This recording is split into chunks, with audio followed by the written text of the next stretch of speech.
Boa tarde, caríssimo telespectador. Como os senhores e as senhoras estão percebendo, nem eu sou o Eduardo Filete, nem o Dr. Clemente é o Eduardo Filete.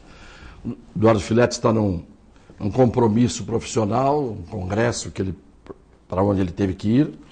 Então nós estamos aqui para tocar o programa, pedindo desculpas por antecipação, porque nós não somos do ramo, né? Nós somos comentaristas e não apresentadores. De qualquer maneira, os temas são os mesmos que seriam com a presença dele, e nós, em respeito ao telespectador, estamos aqui para levar o programa ao ar com atualização dos temas. Dr. Clemente, velho companheiro e amigo de todas as segundas, mais uma vez é uma honra para mim estar aqui, principalmente nesta condição de improviso como apresentador, e começo dando a palavra ao meu querido amigo Dr. Clemente para que ele saúde os telespectadores e fale do primeiro tema, que é a greve municipal dos funcionários aqui em Santos. Bom, em primeiro lugar, realmente mandar um abraço para o Filete, né, a toda a equipe aqui, saudar os nossos telespectadores que nos brindam toda segunda-feira com a sua audiência. E como o Cassione bem diz, a gente achou melhor dar continuidade a temas atualizados, né, para não ficar naquela reprise que de fato não acrescentaria nada ao momento atual, né? E como a gente tem sido companheiros de todas as jornadas, mas especialmente estamos juntos aqui nas segundas-feiras, a gente acabou achando que era melhor fazer esse bate-bola aqui, apesar de a gente não ser realmente apresentador, e tentar atualizar, ou considerar, ou discutir esses temas que são relevantes para a nossa região. E com relação à greve dos funcionários, por exemplo, parece que tem um prazo possível para terminar no dia 19, mas realmente a gente fica muito chateado com isso, ou de certa forma até sendo, vamos dizer assim, parceiros desses grevistas, porque a gente sabe que a situação realmente é complicada. E economicamente falando, fica evidente que, apesar da gente saber das dificuldades de todo o país, das prefeituras, dos estados, de certa forma, sempre está relacionado à gestão, né? E eu acho que esse tem sido um grande problema para todos os gestores públicos, e eu realmente, de certa forma, ainda não conformo com essas situações, porque o grande problema, Cassione, é que muitas vezes o gestor público ele conta com receitas que podem vir, mas não são aquelas receitas, vamos dizer assim, que tem necessariamente que vir, ou que, de certa forma, não seriam impedidas de vir. E aí nós temos dois grandes problemas. Primeiro, que pela economia ruim, a receita não viria de qualquer forma. Segundo, a inadimplência aumenta por conta da própria dificuldade de todos, né? A gente tem lido aí, e é muito fácil entender, que muitas pessoas foram desempregadas. Nós já estamos com 13,5 milhões de brasileiros desempregados, e isso tem uma repercussão no pagamento de contas de uma forma em geral, em cartão de crédito, em inadimplência com empresas, e não deixaria de ser também com o imposto de renda, que tem vários, inclusive empresários, e também as pessoas, né, com o imposto territorial rural ou urbano. A gente sabe muito bem que isso acontece com uma certa frequência, especialmente nas cidades mais pobres, e Santos eu diria até que é um número menor. Mas, de qualquer forma, quem é trabalhador, seja na empresa pública ou na privada, ele precisa ter um reajuste, né? E na privada, na iniciativa privada, ele acaba tendo um reajuste mesmo, pelo menos pelo índice inflacionário, né? E eu acredito que essa reivindicação dessas pessoas seja para que isso aconteça.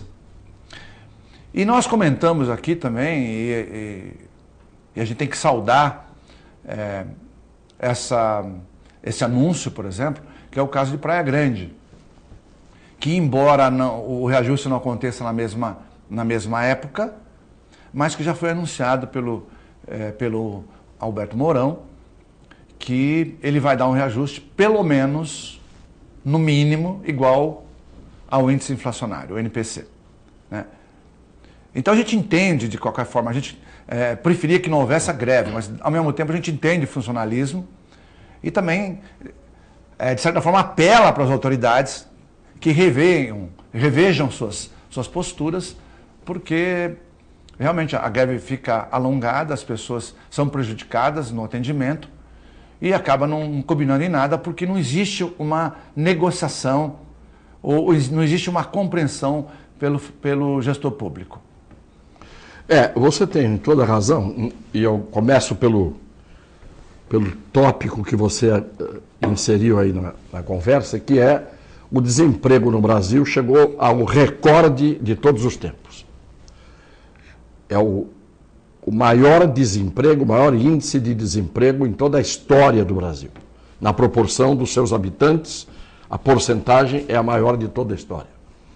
O que é grave, porque além da repercussão que você acabou apontando, que é a inadimplência, que é a insolvência, que é a diminuição do giro de capital, do dinheiro, e como consequência a queda da produção, a queda do consumo, nós temos um outro problema, que é a consequência da marginalização social de muitos daqueles que, perdendo o emprego ou não tendo acesso a emprego, acabam desviando de rumo muitas vezes. Há uma parcela indiscutível, isso é no mundo inteiro, daqueles que desempregados acabam exercendo uma atividade ilícita para colocar comida dentro da casa para alimentar os filhos.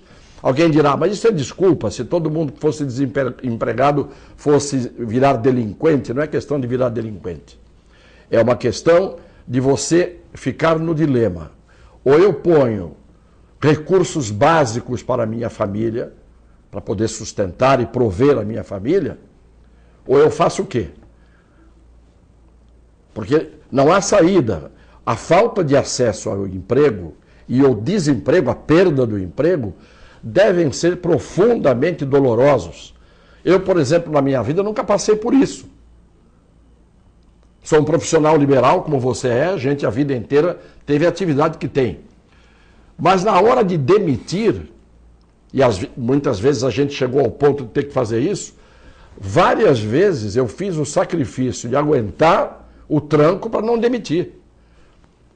Porque você pegar um funcionário seu, principalmente quando não é uma empresa, no meu caso é restrito, você ter que colocar esse empregado na rua, é doloroso, profundamente doloroso, principalmente quando você tem vínculo, você tem uma intimidade com essas pessoas que trabalham com você.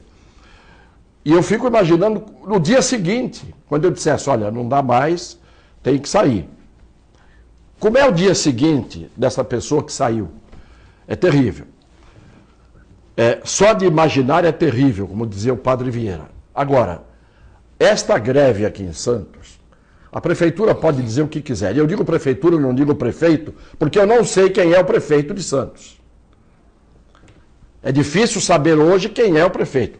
Eu fiz uma crítica com relação ao abandono do centro histórico. Eu tenho 141 mil seguidores na minha fanpage, no Facebook. 141 mil. Foi o recorde de comentários e compartilhamentos que eu tive até hoje, desde que a fanpage está no ar.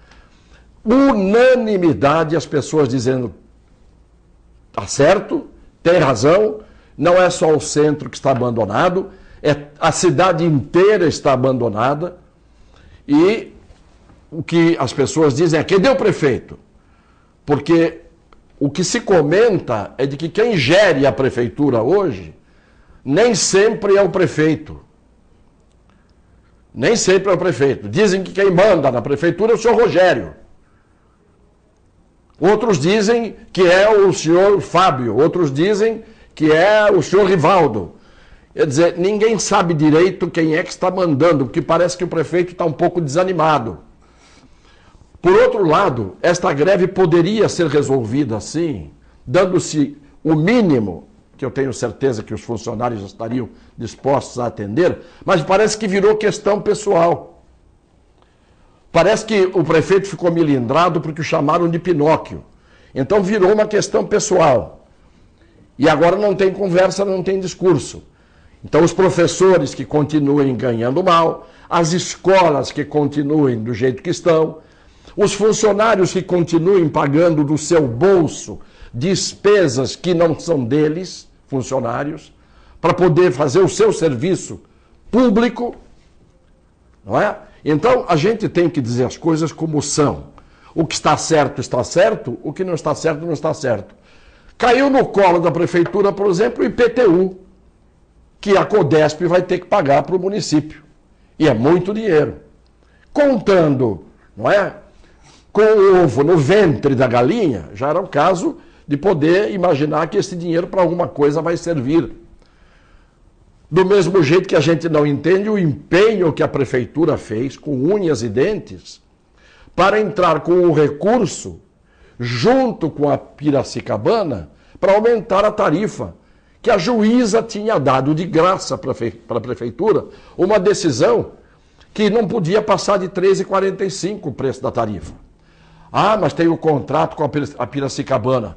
A prefeitura tinha desculpa, ou no mínimo pretexto, para não pagar o que estava no contrato e jogar até a população contra a Piracicabana, para dizer o seguinte: o serviço não melhorou e a juíza está mandando eu pagar cobrar R$ 3,45 de passagem e não R$ 3,85.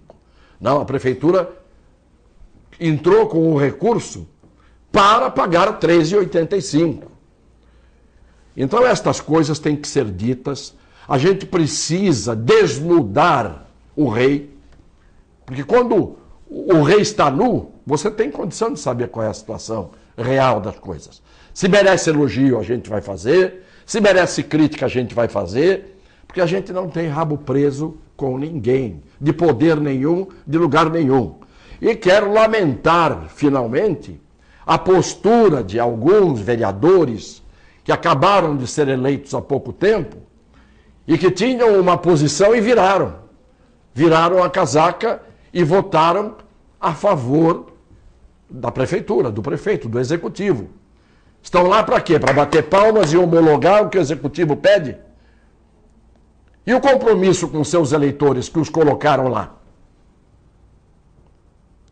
Então é lamentável tudo isso acontece numa cidade como esta, não é? Cujo abandono está proclamado e declarado nos quase 1000 compartilhamentos, nos quase 1000 comentários que vieram só na minha fanpage. Então, espero que a prefeitura, de um dia para o outro, depois de um bom sono, de quem decide, seja quem seja, resolva o problema da greve municipal. Porque quem está sofrendo com isso é a população. E é para a população que todo mundo foi eleito. Pela população e para trabalhar pela população. Está claro isso, não? Ou alguém ainda não percebeu isso? Que o voto do povo é para que a gente faça em benefício do povo e não em benefício de certos interesses que alguns vereadores acabam tendo, ganhando um ovo de Páscoa, por exemplo, de presente, mudam de voto. A Páscoa está aí, um ovo de Páscoa, nossa boca, chocolatinho, pronto. Desculpe, Clemente, mas eu estava entalado com isso. De certa forma, no fundo, a gente quer só conscientizar a população, né? E você falou muito bem. Eu, por exemplo, mesmo na crise do ano passado, eu não demiti pessoas. Pois é. Porque, no fundo, realmente dói muito. E nós sabemos também que mais de 2,5 milhões de pessoas perderam o plano de saúde. Sim, ainda por cima. Mais de 2 Veja milhões. Veja o que é isso, hein? Na verdade, é grandioso o número. Aí você coloca... para quem perdeu o plano de saúde é porque está numa dificuldade muito grande, né? Então, a gente tem que levar isso em conta. Você fala assim, não, mas algumas pessoas... Não, eu não demiti ninguém. As pessoas que saíram porque não estavam, vamos dizer, sendo prioritárias para a empresa por algum abuso, por alguma coisa que ocorreu ali. Mas a gente manteve o mesmo quadro, aquela saiu, entrou uma outra no local. E o mesmo padrão, o mesmo, de qualidade. E procura, a gente não é perfeito, tem problemas, mas a gente sabe também da dor desses funcionários. E por isso que eu compartilho realmente com esse pessoal que está sofrendo aí por essa situação e que foi bem explicitado aqui pelo Cassione. Bem, nós temos um segundo assunto que talvez pareça de menor importância, mas o que está em torno disso, a gente pode estender o comentário. A notícia é de que as mini rotatórias, naqueles cruzamentos, diminuem os acidentes na cidade em 65%. Eu acho que as mini rotatórias diminuem os acidentes. Claro, evidente. A única coisa que precisa explicar para quem entra na rotatória, quem tem preferência. Porque a rotatória está ali para evitar que os dois cruzem de uma vez na esquina de cá e na esquina de lá. Mas alguém explicou quem é que tem preferência na rotatória? A CET explicou? A prefeitura explicou? Houve uma orientação? Por quê que eu estou dizendo isso? Porque dependendo da cidade, a rotatória recebe uma regulamentação, o trânsito na rotatória recebe uma regulamentação diferente da outra. Você vai no exterior, em algumas cidades tem preferência na rotatória quem vem à direita, na outra cidade quem vem à esquerda. E aqui em Santos não é nem quem vem à direita, nem quem vem à esquerda. A preferência aqui é quem chegar primeiro na rotatória. Isso foi dito lá atrás pelo Fifi, que era o presidente da CET, e ele deu essa explicação. Então é preciso que as pessoas saibam que quem chega primeiro, quer dizer, quem está mais próximo da rotatória, entra, e quem está mais longe, evidentemente, como consequência, diminui ou para. O grande problema é que com esta regra em vigor, vai acontecer o seguinte: quem estiver chegando perto da esquina vai acelerar ao máximo para chegar primeiro na rotatória. E se os dois acelerarem, acaba dando a colisão. Não é? Agora, não é só a rotatória, Clemente, por isso que eu falei... Mas você sabe que você falou um negócio interessante, porque aconteceu comigo. Eu estou num fim de semana indo para a casa da minha mãe e, de repente, está numa rotatória dessa daí. A gente aprendeu lá bem mais distante, antes das setinhas dos carros. Flechinha, setinha. Depois apareceu. Antes do braço para fora. Antes da setinha tinha o braço para fora. Né? Você vai virar. Para que lado você vai virar? Você vai virar para lá? Eu fazia isso por cima do carro. Isso. Certo? Para virar à direita. Isso. E para virar à esquerda, eu punha o braço para fora. Isso. Nessa época, o Código de Trânsito dizia o seguinte, que tem preferência num cruzamento aquele que estiver com a direita livre. Né? A direita livre.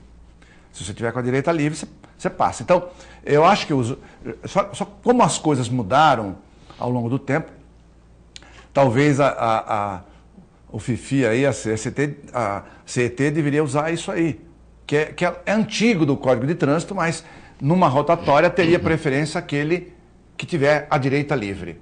Fica fácil, porque o cara bateu em mim. Bateu? Bateu. Ele vinha, eu estou na preferência, não era preferencial, mas ele saiu da Pedro Lessa e veio que nem maluco, chovendo. Eu ainda tentei brecar, mas não consegui. O cara estava a toda. Ou seja, e ele não tinha direita livre. A direita livre era minha. Né? Ou então tem que estipular.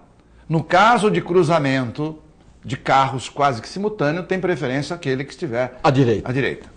Eu acho que dessa forma você evita. Ele acabou batendo em mim. Para ver como eu estava com uma caminhonete, uma Ranger, ela é muito grande. Basicamente só caiu o para-choque, mas o carro dele deu perda total. Você veja só. Então um risco grande, o carro rodou, ele ficou feliz porque perda total era um carro velho que não tinha Saiu ganhando. Né? Ele ainda saiu ganhando. Mas pensando no risco que isso envolve, realmente eu acho que você tem razão. Ela é muito boa porque reduz a velocidade, porém há que se determinar quem tem a preferência naquele ponto. Isso tem que ser orientado. Mas agora eu queria dizer que não é só a rotatória que faz diminuir e fez diminuir os acidentes em 65%. O que faz diminuir o acidente em 65% é que o trânsito de Santos não anda. E eu costumo dizer que o carro parado ou o carro andando a 10 km por hora, só vai haver acidente se o sujeito tiver um mal súbito no volante. E ele vai bater a 10 km por hora, a 20 km por hora. Como regra. Porque o trânsito de Santos não anda. Se você tem uma rua que dá para passar 2 veículos, sempre o vício da maioria dos motoristas é andar no meio da rua. Não dá espaço para você ultrapassar. Ou à esquerda. Ou vai à esquerda. Então, e vai a 10, 12, 15 por hora. Então é evidente que esse trânsito é um trânsito que não é mortal, não é letal. Os carros parados em fila dupla, os caminhões que estão descarregando mercadoria, também fazem com que o trânsito se afunile. Os cones, as obras, não é? Os desvios, as interrupções que são feitas principalmente com essas obras do VLT e outras tantas. Os buracos da cidade, as ondulações, o sujeito anda devagar hoje também por isso. Porque se ele andar um pouco mais depressa, o carro chacoalha tanto que o indivíduo, com aquelas ondulações, com aquela pavimentação que nós temos, bate com a cabeça no teto. Então, tudo isto faz com que o trânsito... E os semáforos? E os semáforos? Tem semáforo que demora 1 minuto e meio para abrir. 1 minuto e meio, quando na verdade, quanto menos tempo você tiver de semáforo, abre e fecha, não neurotiza ninguém que está esperando. Porque o camarada que está esperando 1 minuto e meio, quando abre o semáforo, ele quer passar por cima do que tiver na frente, porque ele esperou muito tempo. Isso não existe em lugar nenhum do mundo, esses semáforos demorados. Semáforos são alternativos com uma certa rapidez. Sem contar a falta de sincronismo do semáforo. Total, você saiu daqui...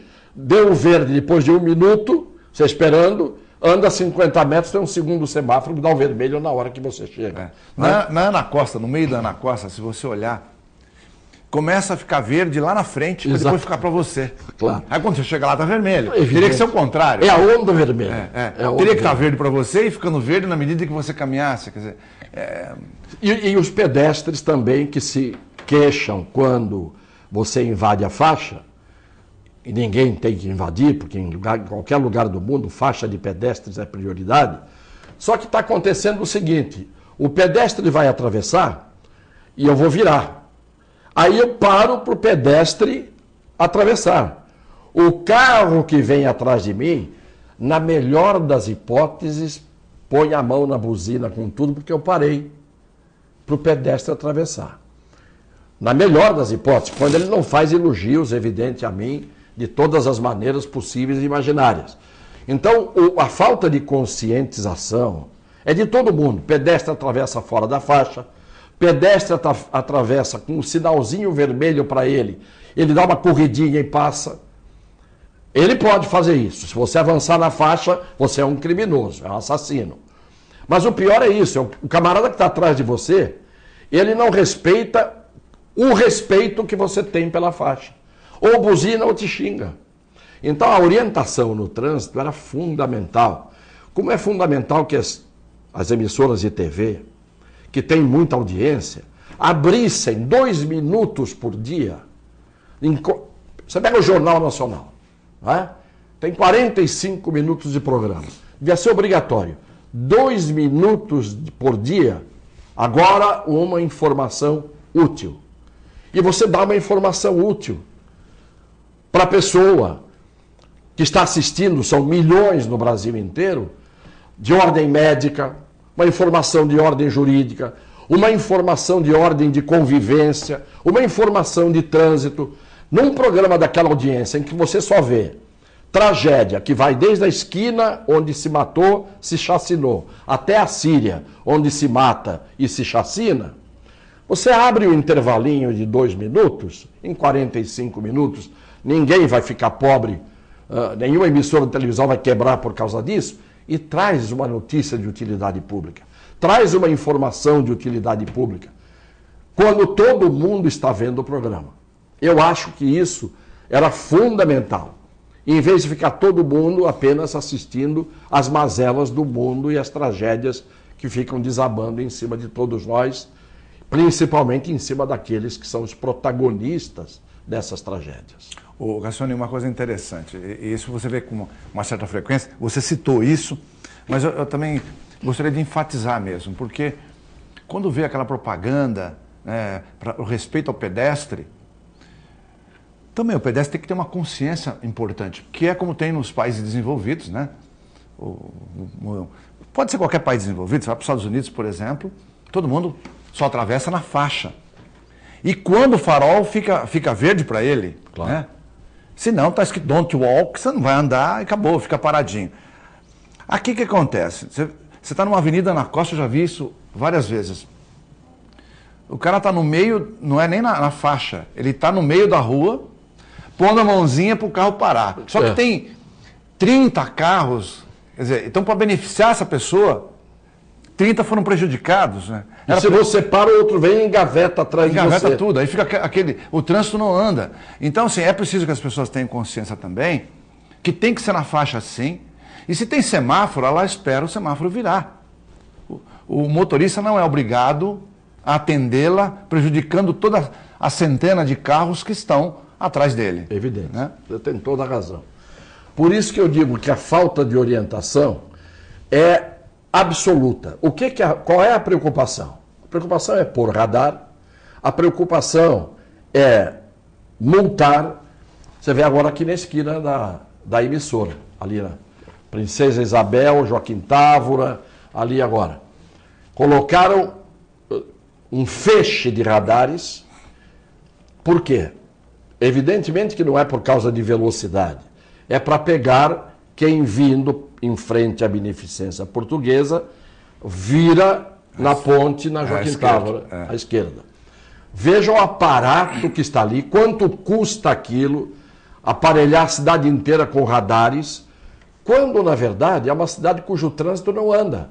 Porque quando você tem que ter um maluco no trânsito, o maluco vai fazer a loucura dele. Como ontem.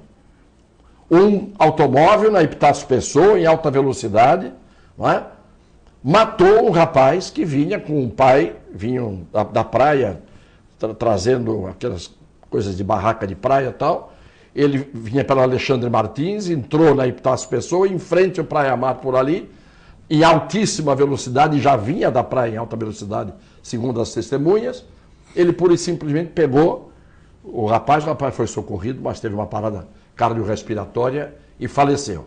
Então, quando o louco no trânsito ele está exercendo a sua loucura, você pode pôr radar, não pôr radar, você pode pôr CT, não pôr CT. Agora, antes de tudo, orientar. Porque uma comunidade, ela não é feita para ser punida o tempo todo. Como é que a gente pune? Uma cidade em que o trânsito não anda, você põe radar em todo lugar para quê? Para pegar alguém que esteja virando numa infração, que é infração, evidente. Você põe o radar para pegar de noite, quando não tem movimento nenhum, o sujeito que passa num sinal vermelho, numa esquina em que ele tem medo de ser assaltado, isso a 1h da manhã, quando não vem carro de um lado nem do outro. Isso é muito comum acontecer.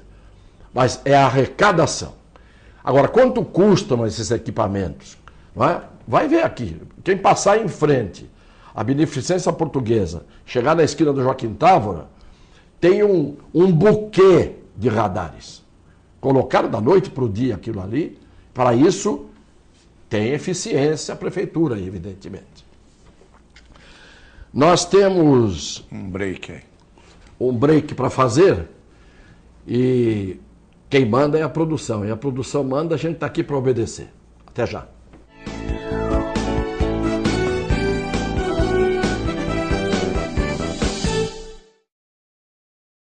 A Clínica Multiimagem é especializada em exames de radiologia e diagnóstico por imagem, investindo continuamente em tecnologia e trazendo constantes inovações para proporcionar à comunidade médica e seus pacientes diagnósticos ainda mais precisos. Sua nova e moderna estrutura, aliada à tecnologia de ponta, juntamente com o corpo clínico especializado, tornam a clínica Multimagem um dos centros de diagnósticos por imagem mais avançado do estado de São Paulo. Entre em contato pelo telefone 3202-1250. Com o objetivo de atender cada vez melhor, o Plano de Saúde Santa Casa oferece a você e a sua família uma ampla rede de atendimento em Santos, São Vicente, Praia Grande, Cubatão e Guarujá. Além de contar com a melhor equipe médica e multiprofissional do litoral paulista. Plano de Saúde Santa Casa de Santos. O melhor atendimento em plano de saúde. 3226-6200. Sintracomos, um sindicato forte a serviço do trabalhador. Este é o Sindicato dos Trabalhadores das Indústrias da Construção Civil, Montagem e Manutenção Industrial e do Mobiliário de Santos, Cubatão, Guarujá, São Vicente, Praia Grande, Mongaguá, Itanhaém, Peruíbe e Bertioga. Associe-se ao Sintracomos e faça parte da nossa família. Administração, Presidente Macaé Marcos Braz de Oliveira. Sindicato dos Trabalhadores Municipais de Praia Grande, há mais de 20 anos levando aos seus associados planos de saúde e convênios, assistência odontológica e jurídica, curso de capacitação e outros benefícios, dando aos servidores melhores condições de trabalho e qualidade de vida. Para mais informações, acesse o site www.sindicatopraiagrande.org. APO Planos Odontológicos Empresariais, cuidando da saúde bucal de seus funcionários, com mais de 200 dentistas credenciados e cobertura em todo o território nacional. Central de atendimento exclusiva, planos extensivos à família, controle de qualidade permanente e liberação online de vários procedimentos. Faça como as grandes empresas da região e contrate o plano de saúde empresarial da APO. Atendemos empresas a partir de 3 funcionários. Em Santos, ligue 2104-4000 ou acesse apoodonto.com.br.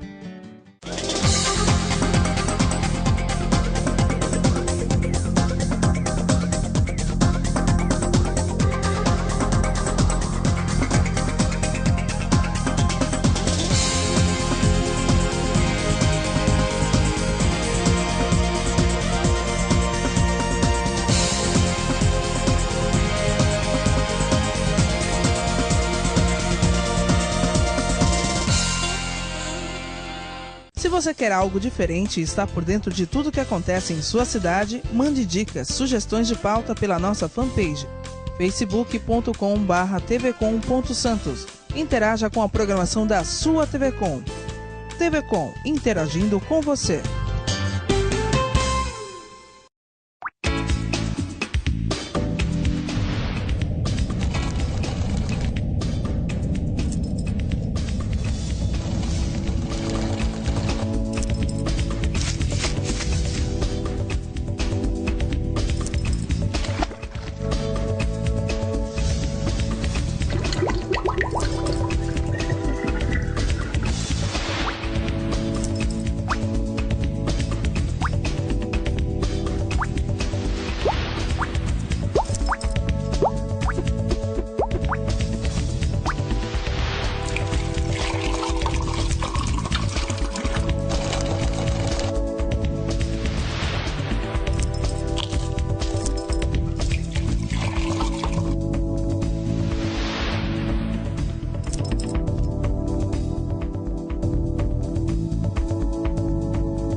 Olá, meus amigos, quero convidar você a participar conosco do nosso programa Viver e Condomínio, que vai ao ar de forma inédita sexta-feira, às 8h30 da noite, e também tem suas reprises, sábado, às 11 horas da manhã, segunda e quarta-feira, 4h30 da tarde. Venha participar conosco aqui na TV Com, canal 11 da NET. Viver em condomínio. Apoio. Sicom. A mão amiga no momento certo.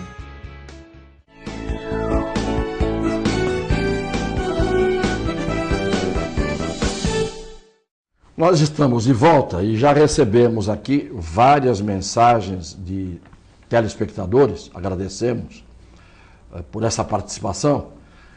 Vou ler a primeira, é do Luiz Leite Clemente, do José Menino em Santos. Nem de propósito, a mensagem dele diz: qual é a opinião de vocês sobre as instalações de mais radares na cidade de Santos e o que acham das atitudes dos motoristas de passarem no meio dos carros? Dos motoristas, provavelmente seja motociclistas. Motociclista. Bom, a gente já comentou isso, eu vou repetir a minha posição. Eu acho que tem que educar no trânsito, né? Tem que ter educação. Os órgãos públicos, o Cassiano já chamou atenção sobre isso, tem que ter educação, não pode ser arrecadação. Troca, evidentemente que eu acho que em alguns pontos tem que ter radar sim, nas grandes avenidas, os grandes cruzamentos, onde há um risco maior, mas não pode ser todo lugar, especialmente atrás de árvore, atrás de alguma coisa, tipo pegadinha mesmo para arrecadação. Nós sabemos que a CET trabalha no vermelho, né? Não sei se porque tem muita gente, não sei se por problema administrativo, mas o fato é que ela está vermelha. E como a prefeitura tem que cobrir esse rombo, ela acaba visando o aspecto arrecadatório da multa, que não poderia acontecer. Então, eu sou contra a colocação de radares de forma indiscriminada para pegadinha, porque isso não vai resolver. As pessoas vão continuar indisciplinadas, porque ninguém está ensinando como é que tem que ser feito, da mesma forma que nós falamos em relação ao pedestre. Não justifica. Nós citamos aqui no intervalo, conversamos no paralelo aqui, eu e o Cassione, a respeito de cidades, né? Cidades do interior, tipo Jundiaí, por exemplo, onde não tem pegadinha. Até tem radar, não são muitos, mas existe radar nos pontos principais, mas a velocidade é única, sempre 70. Sempre. O número de acidentes é mínimo, ou seja, funciona bem porque o fluxo de carros vai sempre, não para, praticamente não para, então o fluxo é bom, você tem menos acidentes do que tem em Santos, por exemplo, e no entanto funciona, o trânsito flui, coisa que hoje nós não conseguimos em Santos, né? Santos é a cidade que tem maior número de semáforos per capita, pela população, pelo número de população. E cada vez que alguém reclama, o cara vai lá e põe mais um. Tem lugar que tem radar, você pega na Ana Costa ou em outra avenida aí, que tem a cada esquina, né? Então, realmente, o trânsito não vai fluir de forma alguma. E agora se coloca radar. A gente pega na Ana Costa, tem um pertinho do outro aí, aqui em direção ao Gonzaga, especialmente à direita, em que vai em sentido praia, tá? Um já tem outro em seguida, o cara nem lembrou daquele, já tem um outro em seguida. Isto é, tem um assaltante em cada esquina. A verdade é essa, a gente tem medo dos assaltantes que agem na rua, mas o radar, na verdade, é colocado, na maioria das vezes, não é para segurar, dar segurança ao trânsito e à vida das pessoas, não. Como regra é isso mesmo, é para assaltar o sujeito, né, de alguma maneira. Então você é pego aqui, pego ali, e com baixa velocidade demais, porque não tem necessidade, como fizeram em São Paulo, 50 km por hora. O trânsito vai se arrastando a 50 km por hora. Isso não existe em nenhuma cidade civilizada do mundo. Você não tem isso em lugar nenhum do mundo, só no Brasil. Por que tem no Brasil? Porque no Brasil não é feita a política de trânsito para haver circulação, para haver movimento. O que é trânsito? Trânsito do latim significa passar. Trânsito parado, engarrafado, congestionado não é trânsito, é inércia.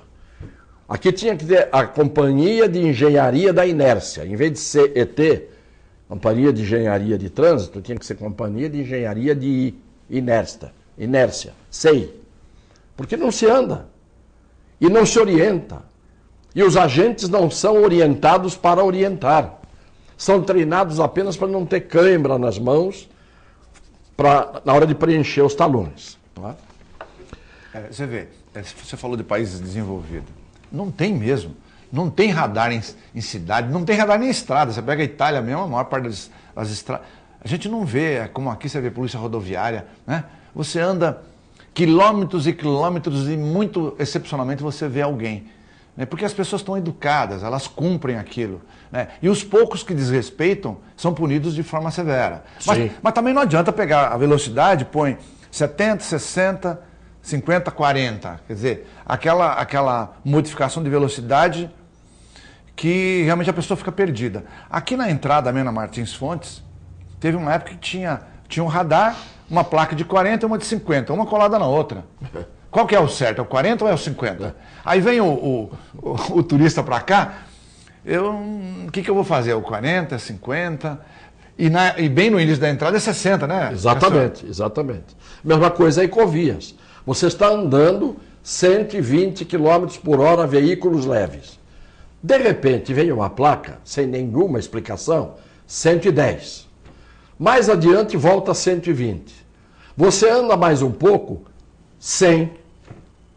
Então, essa oscilação de 110, 100, 120, é para pegar o sujeito. Porque ele está no 120, viu a placa de 120, está andando. Você não tem condição de ficar o tempo todo mentalizando essas placas que oscilam de 120 para 110, de 110 para 100. Muita gente está ainda atenta, mas há pessoas que de uma 10 por hora para cá, 10 para lá, é onde vem a multa, é onde te pegam. Não é? Aí você está chegando em São Paulo, cai abruptamente de 120 para 70 km por hora. De 120 para 70. Isto é, uma redução absurda de quase 50% da velocidade, com a mesma configuração rodoviária. Isso é, 4 faixas, guardrail, acostamento, tudo igualzinho, não mudou nada. A configuração da estrada é a mesma. Só porque você sai do perímetro onde é jurisdição da Ecovias e entra na jurisdição antes de chegar em São Paulo, bem antes de chegar no trânsito de São Paulo, antes de você chegar na Avenida Bandeirantes. No viaduto ali, né? Aquele viaduto, até desse dono é 120. Isso, depois 70. Aí chega no viaduto 70. 70. Todo mundo cai, não é? Porque você está pensando o tempo todo, claro, que você está dirigindo um automóvel, mas você não pode ficar o tempo todo vendo as placas. Não, e a distração, né? Você já está acostumado. A distração. Claro. Eu outro dia, eu não sei se fui multado ainda, porque isso foi a semana passada. Eu estou acostumado e sei que ali é 70. E eu não costumo desobedecer. Eu sigo direitinho. Mas alguém me perguntou no carro alguma coisa, muito próximo de chegar ali. E aí eu me desliguei. Eu fui dar a resposta. Quando eu vi, eu não sei se eu passei a 72, se eu passei a 75, se tem intolerância ou não. Então tem esses problemas que são graves. Né? Uma conversinha paralela, um filho que chamou, alguém que falou. Claro, claro. Aí vai dizer, bom, mas quem está dirigindo o automóvel tem que ficar atento. Tá certo. Quem não fica desatento, atire a primeira pedra, a segunda, a terceira, quantas pedras precisar. Agora, a Ecovia está atenta. Ela sabe. A prefeitura está atenta na arrecadação, isso eles estão. Agora, você chega no pedágio, isso também não existe em lugar nenhum do mundo, você chega no pedágio, você tem cerca de 50, 60 pessoas nos boxes do pedágio, nas cabines, do lado das cabines, fazendo comércio de tudo que você puder imaginar, e está ali, no meio da pista. E você vai chegando e o camarada não sai da frente. Isto é, você tem que parar antes de entrar no pedágio para não atropelar os vendedores que estão obstruindo o caminho. Pois bem, nem a Polícia Rodoviária nem a Ecovias tomam conhecimento disso. Outro dia eu parei, fui conversar com... Aliás, me atendeu muito gentilmente, com um cabo da Polícia Rodoviária. Perguntei por que aquele pessoal fica lá. Ele falou assim, porque a gente tira e eles voltam. Quem tem que cuidar disso, o policial rodoviário falou, é a Ecovias. Ela tem que fazer, do mesmo jeito que fizeram aqui, uma cerca que em torno do pedágio, numa boa distância, para que essas pessoas não possam vir. Porque se elas vierem pelo acostamento, é mais fácil de você impedir do que elas virem das laterais. Não é? Isso o policial rodoviário falou. E eu disse, e já foi dito isso à Ecovias, já mandamos ofício explicando isso, tudo, mas a Ecovias não atende. Agradecer ao José Carlos Silvares, que nos manda aqui elogios. Um abraço ao grande jornalista, um dos grandes jornalistas que essa cidade teve, José Carlos Silvares. O Léo da Praia Grande faz a seguinte pergunta, Clemente. Será que a promotoria pública que foi criada para defender a população não deveria pedir auditoria nos contratos firmados entre Prefeitura e Piracicabana, que é a empresa de ônibus, e também empresas que realizam obras e coleta de lixo na cidade? Bom, eu não sei se tem essa auditoria, né? Na verdade, teoricamente, tudo deveria ter mesmo, né? Teoricamente deveria ter. Você está mexendo com dinheiro público, com o setor público, eu acho que isso aí, assim como nas empresas, né? A gente está falando isso porque uma empresa tem auditoria. A gente tem auditoria, por exemplo, na Multimagem, né? Tem auditoria. Tem uma auditoria interna e tem uma auditoria externa. A gente trabalha com as duas coisas, porque também a gente corre o risco, não é porque você está numa empresa privada que você não tem riscos. Você mexe com dinheiro, você mexe com caixa, você mexe com guias e tal, né? Então, evidentemente que você tem que fazer uma auditoria. A gente faz isso, uma auditoria interna, que é uma peneira mais superficial, e uma auditoria externa, que é realmente para te mostrar se você está no caminho ou não. E eu estou falando do setor público, que o dinheiro é meu, né? Claro. Eu acho que todos os contratos públicos deveriam não passar por Tribunal de Contas, só pelo Tribunal de Contas, que a gente já sabe que é tudo feito com indicação política. Eu acho que todos os contratos públicos tinham que passar. Auditoria externa, né? Por uma auditoria do Ministério Público e com uma parte, um conselho de cidadãos da cidade que deveriam ser ou escolhidos, como existe o Conselho Tutelar, por exemplo. Tá. Porque se você for depender da Câmara de Vereadores, que tem a função de fiscalizar o Executivo, você sabe que muitos deitam no berço embalado pelo Executivo e ficam ali durante 4 anos, né, legislando apenas aquilo que o Executivo quer e não fiscalizam coisa nenhuma, com exceção, evidentemente, de alguns vereadores que cumprem o seu dever, não é? E que têm, evidentemente, dignidade. Isso, a gente sabe como é que funcionam câmaras municipais por esses Brasis afora. Mas é evidente que ali dentro há sempre exceções. A maior prova disso foi o Tribunal de Contas do Rio de Janeiro. Dos 8, 7 eram ladrões. Uma conselheira não era uma mulher. Conselheira. E ela está lá, né, hoje, fazendo o seu trabalho e limpa. Eu não vi, tinha que ter tido uma passeata, um panelaço a favor dela ali em frente. Sabe, o reconhecimento para essas pessoas que são excepcionais. Então, quando a gente diz que tem exceção na política, tem exceção em todos os setores de atividade, tem mesmo, tá aí a prova. Contaminou todo mundo no tribunal, ninguém conseguiu contaminar essa conselheira. Não é? Então...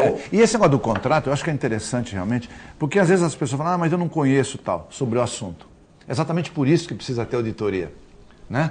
E às vezes uma consultoria também, junto com a auditoria. Porque às vezes você não conhece determinado assunto, então passa lá, e aí, não conheço, não sei e tal. Porque não é só o aspecto financeiro, de quanto custou isso. Também é importante, claro, mas essa obra vai ser realizada da maneira como está no papel? Porque às vezes não acontece isso. Claro. Pega o exemplo do asfalto mesmo. O asfalto é de boa qualidade? Vai durar quanto tempo? Está escrito aí, como o japonês fala, tem que durar no mínimo 10 a 12 anos? No mínimo. O deles dura mais que 20? O nosso dura 2, 3 anos? Então, não adianta ter um valor equivalente ao que acontece no setor privado, por exemplo, mas com qualidade dúbia. É preciso que tenha equivalência em relação àquilo que é feito o que seria feito pela iniciativa privada, que realmente vai cobrar não apenas o valor que está no mercado, mas uma qualidade equivalente com aquilo que ele precisa. O Léo da Praia Grande faz uma pergunta. Gostaria de saber qual é o número total de secretários das secretarias em Santos, montante de gasto com esses cargos, e manda um abraço para nós. Eu confesso que de cabeça não sei quantas são as secretarias. Também não sei não. Também não sei. E o fato é que o problema não é o número de secretarias. Eu sempre defendi a tese que toda secretaria, todo o ministério que funcionasse com gente competente e que funcionasse com o estrito número de pessoas exigíveis para prestar o serviço, você pode ter até 100 ministérios, desde que cada um fizesse o seu papel. Você pega, por exemplo, hoje eu vi uma crítica ao ministro da Educação, ou da Cultura, agora estou na dúvida, o Roberto Freire, de que ele teria colocado no cargo, como comissionados, todos os que ele colocou seriam gente do partido dele, que não tinham sido reeleitos, pessoas que foram derrotadas politicamente, etc, etc, etc. E ele deu a seguinte resposta: todos são altamente qualificados, todos estão preparados para exercer a função, não houve nenhum apadrinhamento. Muito bem. Veja, será que são todos qualificados mesmo? Porque você tem muita gente qualificada que não é aproveitada. E até o contrário, que é encostada. E tem muita gente que não é qualificada, mas que politicamente interessa, que é colocada nos cargos. Então o critério não é só você colocar o incompetente onde ele não devia estar. É você tirar ou não colocar o competente onde ele devia estar. Porque são duas coisas, aparentemente, uma é consequência da outra, mas o que se faz mais é colocar os despreparados e não, pelo menos, nem mesclar os despreparados com aqueles que carregam a pedra nos ombros, porque sempre tem os que trabalham bem e os outros que só ficam mamando nas tetas, a gente sabe disso. Tem muita gente competente que não é aproveitada e muita gente que não é competente que é aproveitada. Por razões, evidentemente, de interesses pessoais, políticos, etc., dos nomeadores de plantão. Eu concordo, sim. No executivo, essas nomeações, na grande maioria das vezes, essas escolhas, na maioria das vezes, ela corresponde a interesses ou partidários ou do gestor, que pode ser um governador, pode ser o presidente, ou pode ser um prefeito, mas é muito comum que seja assim. E eu já ouvi falar, muitas vezes, eu não vou escolher um cara pela competência, eu vou escolher um cara que não me atrapalhe. Ou seja, sim. É aquele que eu posso dominar. Né? Ou então põe alguém que vai dizer o seguinte: você vai ser o meu secretário, porque sabe que essa pessoa não vai criar problemas e ela tem limite nas suas decisões. Eu acho um horror isso aí. Porque eu sei que você não aceitaria, eu também não aceitaria. Né? Se você tivesse um cargo de gestor, não quer dizer que você não deva consultar aquela pessoa que te indicou, que no caso poderia ser um prefeito mesmo, nós estamos falando da nossa cidade, mas que você tivesse autonomia dentro daquilo que foi decidido e não apenas fosse um boneco que vai ser manipulado o tempo todo e tem que fazer aquilo que é determinado. Não, isso não vai resolver. Como é que você vai gerenciar uma secretaria, por exemplo, se você não tem autonomia? Então, é importante que tenha preparo, sim, e que tenha autonomia. Porque muitas vezes nós enxergamos onde está o problema, nós apontamos esse problema, mas não há interesse em resolver. Né? E nós sabemos que isso está generalizado na nossa política, mas é uma pena, porque existem muitas pessoas competentes que poderiam fazer a diferença aí e não faz, porque não lhe é dada oportunidade. Não seria diferente em qualquer lugar, mas especialmente na nossa cidade, isso nos incomoda muito.